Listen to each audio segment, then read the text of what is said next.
यह बात उन दिनों की है जब मैं 8वीं कक्षा में पढ़ता था। तब मेरी उम्र 13 की थी। उस समय मैं अपने परिवार के साथ बड़े मजे और मस्ती करता था। मेरे परिवार में मम्मी पापा और बहन और मेरी दादी भी रहती थी। मेरे पापा रेलवे की नौकरी करते थे, इसलिए हम लोग रेलवे के मकान में रहते थे। जब मेरे पापा रिटायर हुए तो हम लोग एक बड़े बंगले में रहने चले गए। उस बंगले में मैं बहुत खुश था, क्योंकि मैं पहले से सोच रहा था कि हमारा खुद का बड़ा घर हो। जब हम लोग घर में रहने गए तो हमें एक बेचैनी सी महसूस हो रही थी और हम रात को देर से सोते थे, क्योंकि हमें डरावनी पिक्चर बहुत पसंद थी और हम देर रात तक टीवी देखते रहते थे। और हमारा बाकी का परिवार खाना खाने के थोड़ी ही देर बाद सो जाते थे। एक दिन की बात है जब मैं रात में 11:30 बजे टीवी देख रहा था। तब मुझे लगा कि बाहर से कोई आवाज आ रही है। मैंने सोचा मम्मी या पापा पानी लेने के लिए उठे होंगे, वहीं से आवाज आ रही होगी। उस समय मैंने ध्यान नहीं दिया, लेकिन थोड़ी देर बाद जब मैंने टीवी बंद कर दी तो मुझे फिर से पायल बजने की आवाज आ रही थी, कि जैसे कोई मेरे पास चला आ रहा हो। मैंने देखा तो कोई ना दिखा तो मेरे पैर थर थर कांपने लगे और मेरे होश उड़ गए। यह कैसी आवाज है? तभी पायल की आवाज बंद हो गई। थोड़ी देर बाद आवाज फिर से आने लगी तो मेरा दिल जोर जोर से धड़कने लगा, मानो मेरा दिल बाहर आ जाएगा।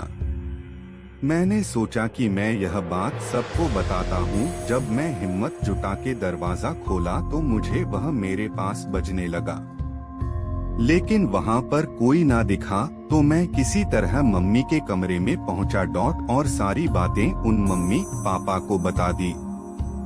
मेरे पापा मानने को तैयार नहीं थे कि मैं सच बोल रहा हूँ, क्योंकि उनको जोर से नींद आ रही थी और वह थोड़े नींद में भी थे। यहाँ तक कि कोई ने मेरी बातों पर ध्यान ही नहीं दिया।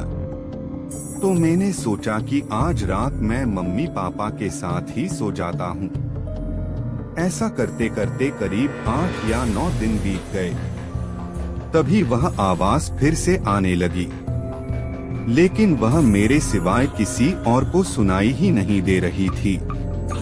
और अब तो वह आवाज चाहे जब आने लगी, लेकिन मेरे साथ कुछ गलत नहीं हुआ और मेरे पापा ने वह बंगला ही बदल दिया और हम लोग फ्लैट में रहने चले गए। हमारे बाद उस बंगले में हमारे जान पहचान वाले लोग रहने आ गए। उनका छोटा बेटा हमारा बड़ा अच्छा मित्र था।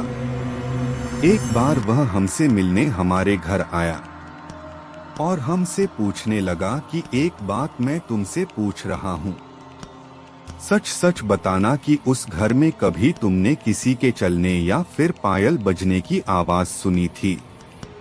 तब तो हमें पक्का यकीन हो गया कि उस घर में कुछ तो था और मैंने फिर से अपने परिवार को बताया।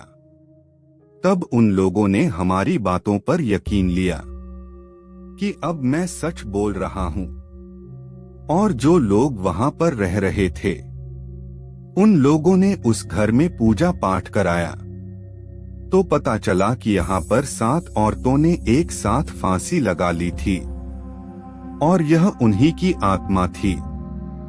आज मैं करीब 70 साल का हो गया, फिर भी उस घर में जाने से मेरे रोंगटे खड़े हो जाते हैं और उस घर की बात सुनकर मैं आज भी बहुत डर जाता हूँ।